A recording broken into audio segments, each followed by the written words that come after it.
Good morning, maybe afternoon by the time you get this. By the time I finish editing it and getting it loaded. Wanted to check in with you. We're 11 days out from the election. How you feeling? Are you kind of afraid? Maybe even a little terrified? Yeah, a lot of people are. In fact, I had therapy yesterday and she was running behind because everybody is freaking terrified, anxious, a mess about the election that's coming up in 11 days. I'm Carolyn. This is another episode of As I See It. If you landed here because you saw my face and you're expecting RV life, that's not what this channel is about. This channel is about life, about politics, about things that affect us all. And today I want to talk about a theory, a nagging feeling I have had for quite a while. And I have finally been able to wrap it into this idea and this theory. You know, it takes a while for you to kind of like, you have a nagging feeling and it's like, what is that about? What's going on with that? Well, I think I finally figured out what it is and I have a theory. And this is hopefully going to help you maybe feel a little bit better about the upcoming weeks and months. It helps me feel a little bit better. So let me tell you where I'm at. There's going to be violence. Period. No, period. No question mark, no colon, there will be violence. In fact, I read an article last night on Wired. Have you guys heard of these guys? They're calling themselves constitutional sheriffs. And they are basically forming militias. I think mostly in Michigan. I think the leader is in Michigan and they're all in swing states. And they are going to be taking it upon themselves. They say they answer only to the Constitution, not to anybody else.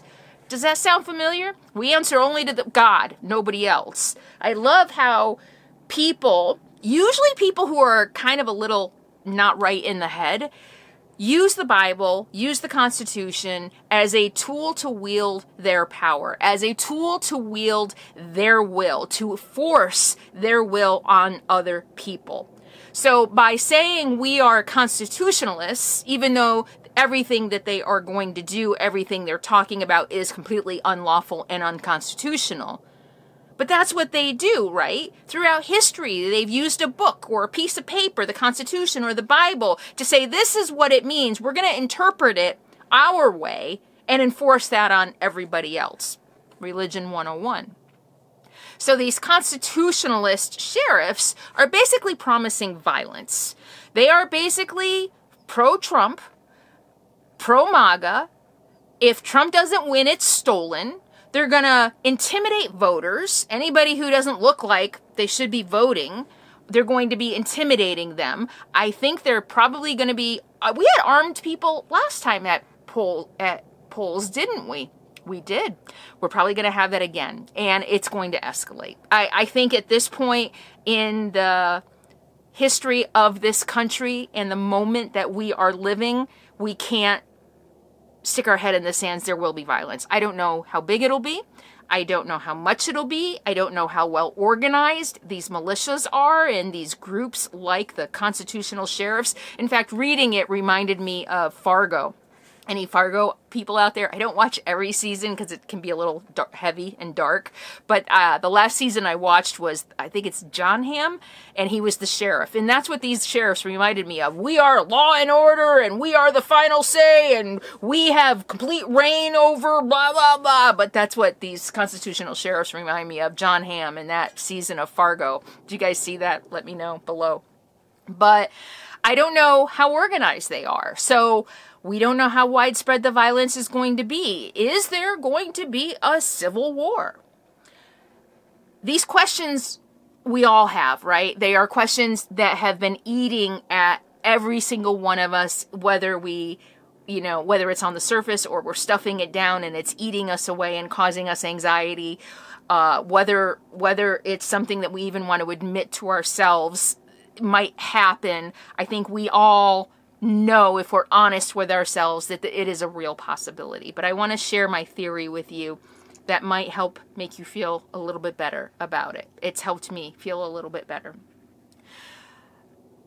Since 2016, or since January 6th, actually, I have had faith that the Biden administration and all the workings of our government, the Pentagon, Homeland Security, Department of Justice, even though I know we are like Merrick Garland, like, where the heck are you? Why is Elon Musk not behind bars and all that? We wish they would work a little bit faster. I do believe they are aware of the threat. The good news is Trump did not win in 2020, and we have someone in the Oval Office who does stand by the Constitution and who will defend us against a tyrant who has promised to suspend the Constitution, who has said he will turn the military against against Americans, that he will jail, or worse, people who speak out against him. A tyrant who is saying that unless media praises him, he will shut it down.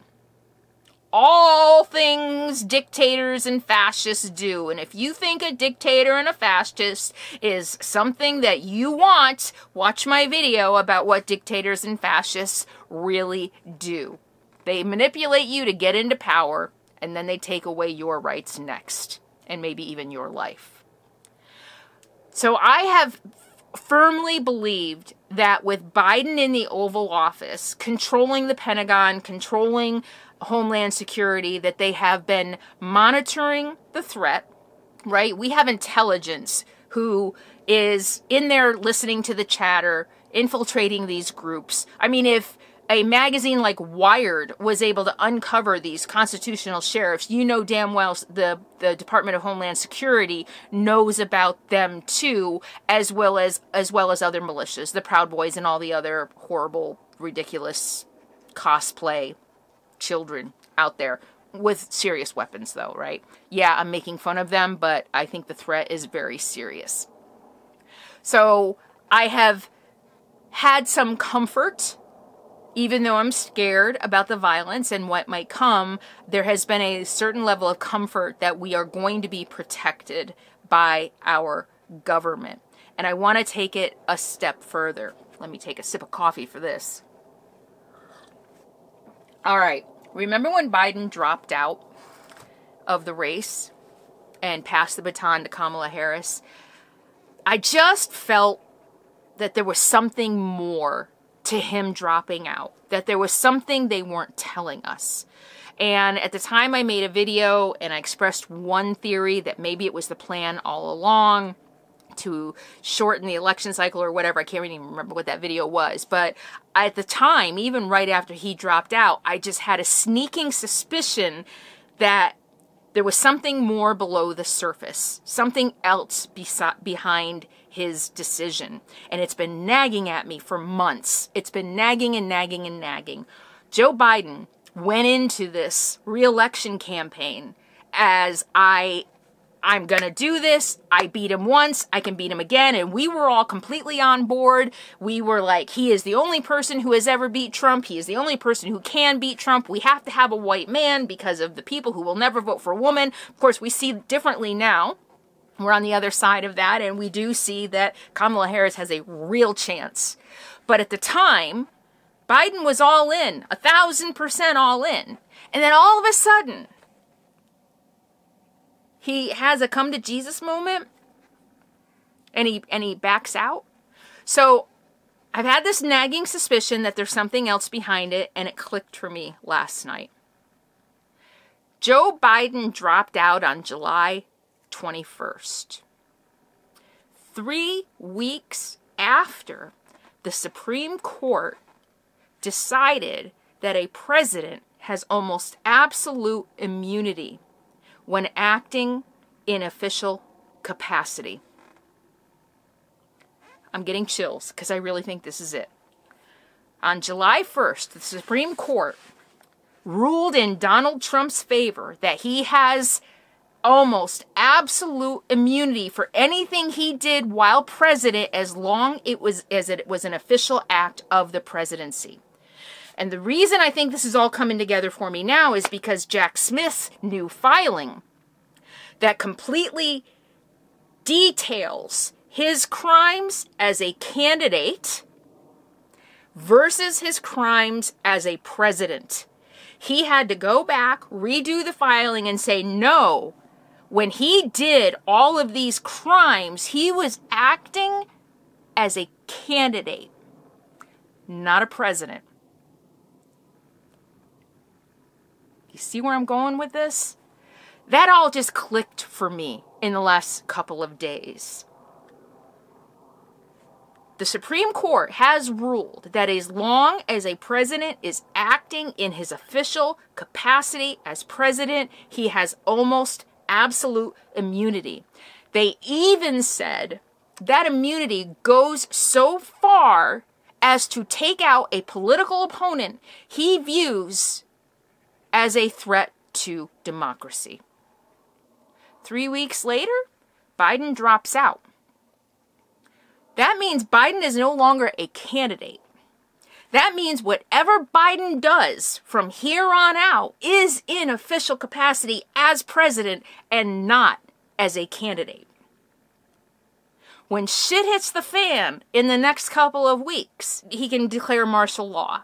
He can order National Guard. He can order the military to squash militias and pro-MAGA violence and have absolute immunity without question because he's not a candidate anymore. I know, like, even when Trump was supposedly shot at, whatever, and I think even after Biden dropped out, I said I might be getting a little conspiratorial here in my thoughts. So maybe this, I don't think it is. This could be a little conspiratorial, but I don't think it is.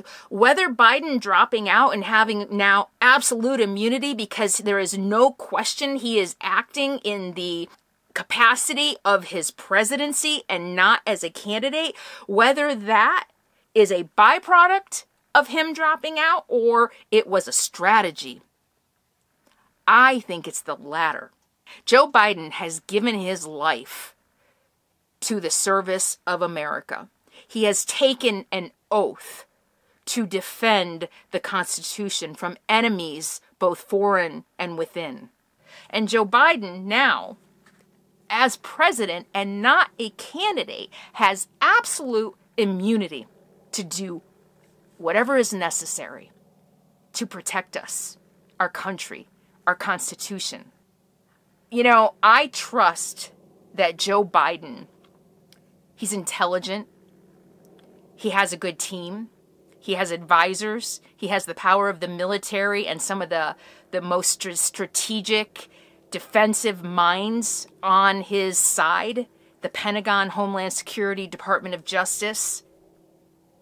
It even seems like, I don't know if Biden could talk to Jack Smith, probably not because of the impropriety, even the appearance of that with the Trump case. But I almost wonder if there was some conversations about, hey, you know, this is what the Supreme Court said. As president, you can do whatever you want, but as candidate, you're going to be splitting hairs. So you drop out, that hair is split. And you are now solely acting in the capacity of your official office, and you have immunity. I think we're going to be okay.